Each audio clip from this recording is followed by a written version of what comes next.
Hi everybody, here we are again, and it's a festival, Pride of London Porter. Let's talk about it.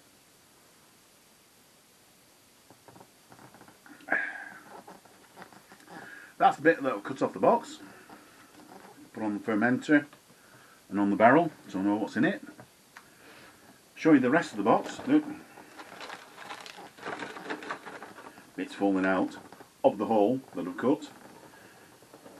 Some bump on the back, bit of advertisement on the side, and that's the front. So, what came in the kit?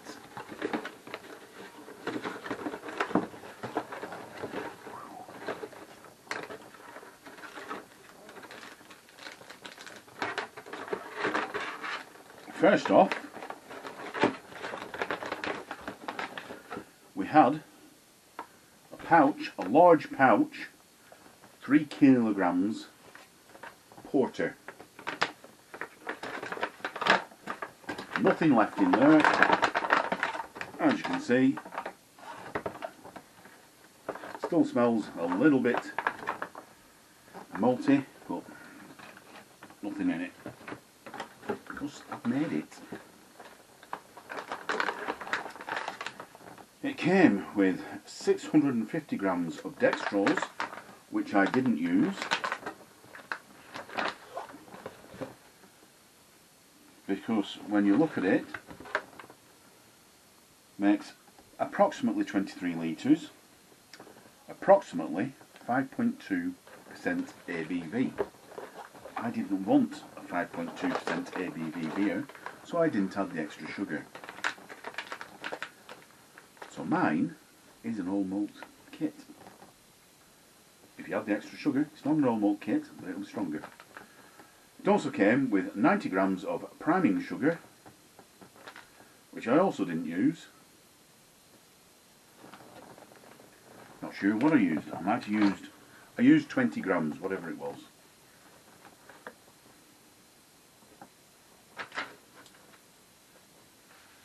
Let's have a quick look.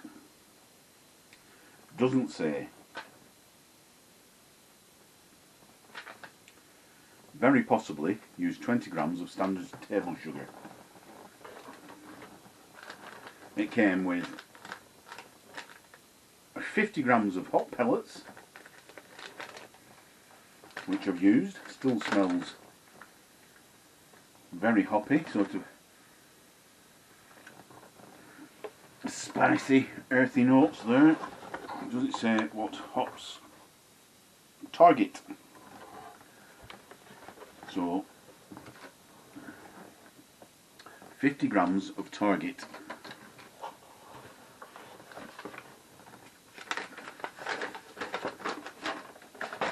Came with brewing instructions. Didn't bother unfolding them. Came with M42 beer yeast, 10 grams, which I also didn't use. I reused my SO4 yeast as usual. So that's it for the kit.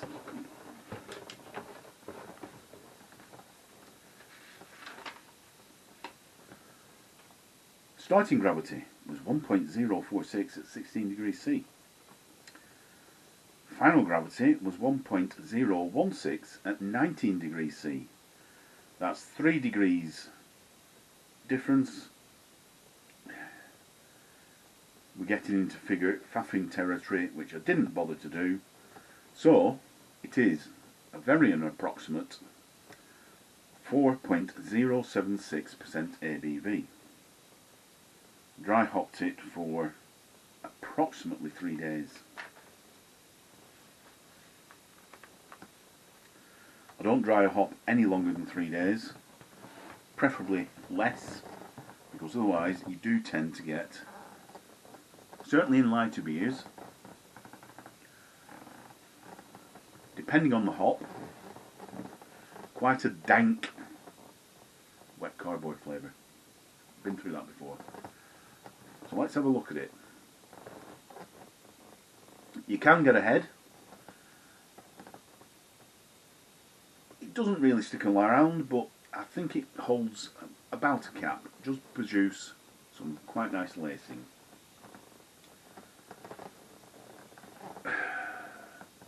Very dark. If you look through it through light, you can just about see a deep smoke on the water. Sorry, deep purple colour. Flash it with the torch.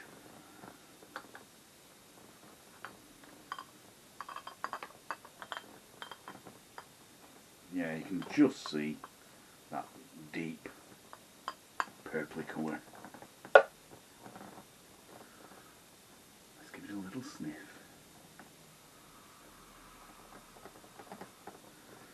Definitely getting some malty notes on that. Like a bit of a chocolatey, perhaps treacly type smell, aroma. Whack it down a laughing tackle.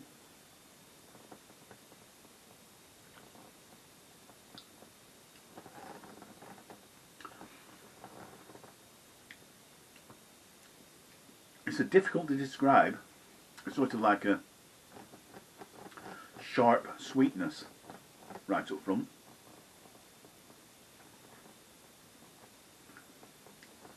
Yeah, and then it dies off. There's an earthiness comes through, and then you've got, it's like a slight chocolatey malty note, dark malty flavours. Quite pleasant.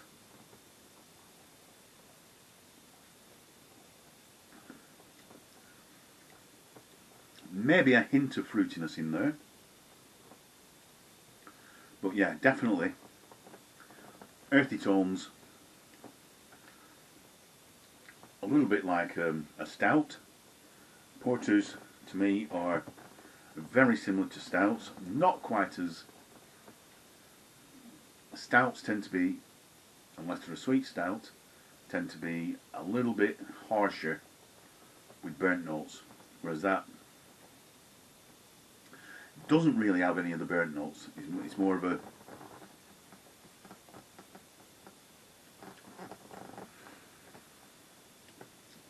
slightly chocolatey note to it. Not a bad beer, that. Mouthfeel wise, for such a dark beer, it's a little bit disappointing, really. Medium at best.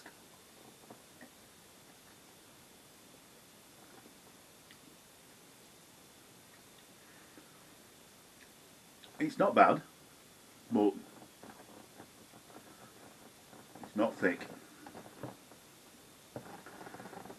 So, at best, a medium mouthfeel, but not a bad beer. Did we say a price? I don't think I did. Not got it written down. It's probably going to be around about the £27 mark, which is about 67–70p a pint. So still cheap and good. Would I buy that again? I do. I might try putting some, as I've got quite a glut, as I bought some ages ago, lactose. Put some lactose powder in it. Make it into more of a sweet stout. It's a porter, not a stout. Anyway, would I buy it again? Yeah, more than likely. Marks out of 10. Mouthfeel's letting it down. I'd say about a 4 out of 5.